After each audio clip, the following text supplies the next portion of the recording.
Halo, selamat datang kembali di AutoFriend. Ya, ini adalah MG ZS tipe terbawah atau tipe Excite seharga 255,8 juta rupiah. Seberapa menariknya mobil ini apabila dibandingkan dengan rival-rivalnya? Mari kita simak video berikut ini. Kita mulai saja dari bagian depannya. Tampang depannya menjadi salah satu yang paling menarik dari mobil ini. Terlihat simpel tapi elegan dan juga mewah tanpa banyak detail yang aneh-aneh. Cocok bagi Anda yang suka gaya kalem dan elegan. Lampu utamanya yang berbentuk sipit tajam mirip mata burung elang dan juga guratan garis pada kap mesinnya cukup menunjang penampilannya secara keseluruhan yang terlihat begitu menarik. Dan kemudian emblem MG yang terlihat begitu bernilai dan menyempurnakan nuansa berwibawa di bagian depan mobil ini. Lampu depannya sudah menggunakan proyektor headlamp namun masih menggunakan bohlam halogen dan juga belum mendapatkan fitur auto headlight. Dan juga belum mendapatkan DRL LED, tetapi sudah ada fitur follow me home. Grillnya juga terlihat mewah dengan motif titik-titik dan dikelilingi oleh nuansa atau aksen krom di sekelilingnya. Dan dengan emblem MG di tengah-tengahnya memberikan kebanggaan khas merek Eropa dengan sejarah panjang dan juga ada hal yang sangat menarik yang ditawarkan, yaitu garansi 5 tahun tanpa batasan kilometer. Kemudian beranjak ke bagian bawah grill, ternyata MG ZS Excite ini belum mendapatkan fog lamp, namun sudah dihiasi dengan aksen krom pada bagian ini. Juga under front guardnya yang tampil gagah dengan warna silver dengan 3 lubang segi 4. Ke bagian kaki-kaki velgnya masih menggunakan model singleton aluminium dengan corak yang biasa saja dan sederhana dengan ukuran ban 205/60R16. Dengan rem cakram pada keempat rodanya dan sudah mendapatkan paket pengereman ABS, EBD dan brake assist.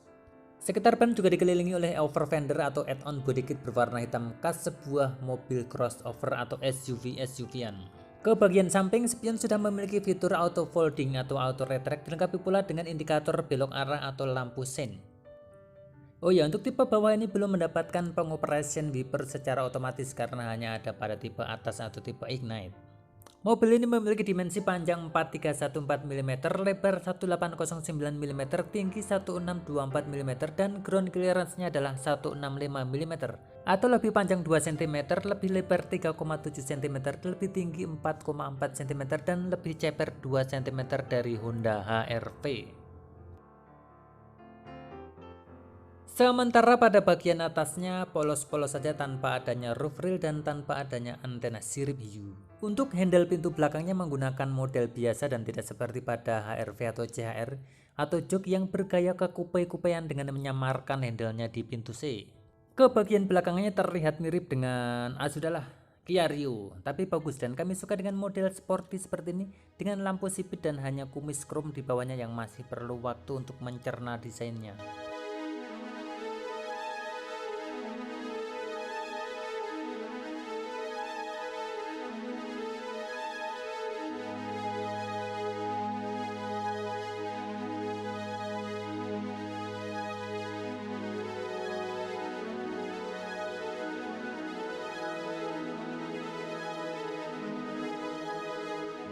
Sementara lampu-lampu pada klaster belakangnya masih menggunakan bohlam halogen biasa hanya pada high mounted stop lamp yang sudah menggunakan lampu LED. Pada bagian belakang ini juga sudah mendapatkan rear wiper dan juga rear defogger, tetapi belum mendapatkan kamera mundur dan hanya mendapatkan sensor parkir saja.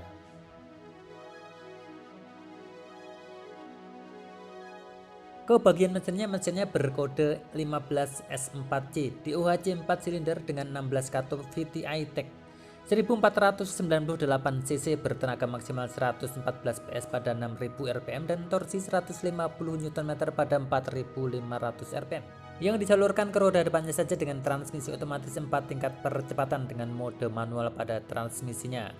Dan juga sudah dilengkapi pula dengan 3 mode berkendara, yaitu Comfort, Normal, dan Sport. Untuk masuk ke dalamnya harus menggunakan remote karena belum tersedia fitur keyless entry dan juga tidak ada lubang kunci manualnya. Bagian door trimnya berwarna hitam dengan aksen aluminium, cukup terlihat elegan walaupun masih cenderung biasa saja. Namun sudah dilengkapi dengan bahan kulit sintetis empuk dengan jahitan asli, saklar power window auto up and down pada hanya sisi driver saja. Dan juga dipadu dengan bahan fabric pada sekitar sandaran dan juga pegangan tangannya.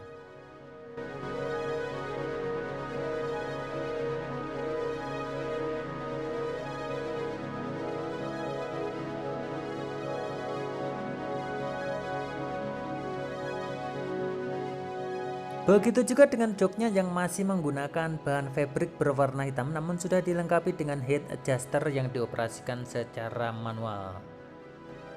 Corak desain dan warna jok ini terlihat kurang begitu menggugah sehingga apabila Anda ingin tampil lebih atraktif Anda harus melapisinya dengan bahan dan warna sesuai dengan selera Anda.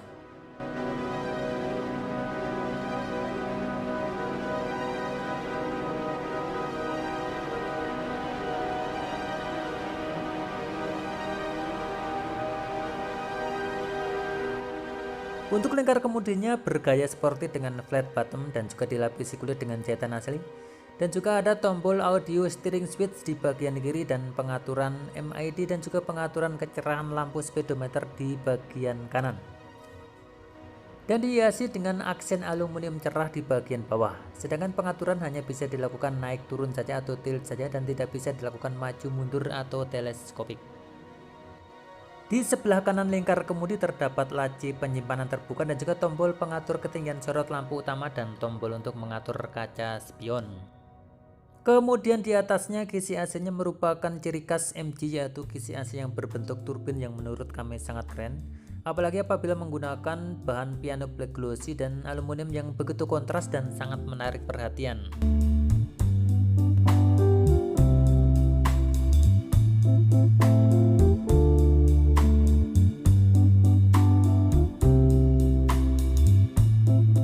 Dan berhubung ini adalah mobil Eropa maka diperbedakan, untuk menyalakan wiper digunakan tuas sebelah kanan dan untuk menyalakan lampu sen digunakan tuas sebelah kiri.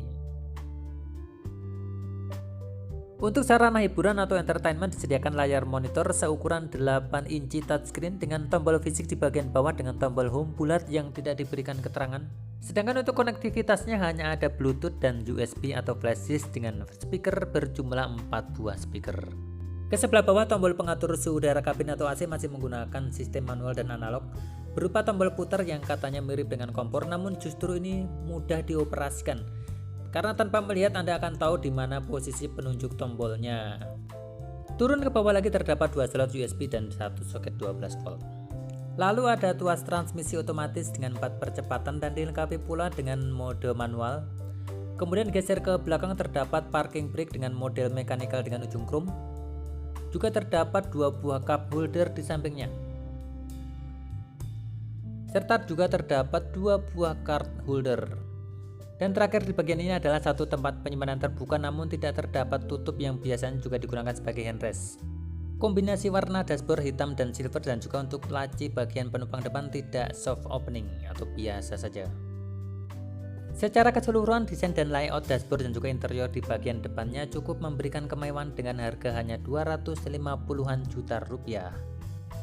Sun visor pada sisi driver mendapatkan vanity mirror, demikian pula untuk lampu kabinnya masih berupa bola halogen biasa, dan sun visor pada sisi penumpang juga mendapatkan vanity mirror atau kaca rias.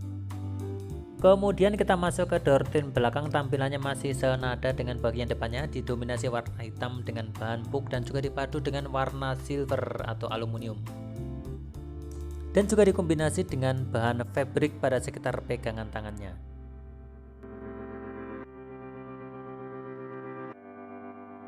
Untuk tempat duduk belakang minim tempat penyimpanan dengan desain dan juga corak yang biasa saja. Tidak terdapat headrest, tidak terdapat handrest, tidak terdapat cup holder, dan juga tidak terdapat seat back pocket pada kedua sisi atau kedua kursi di depannya.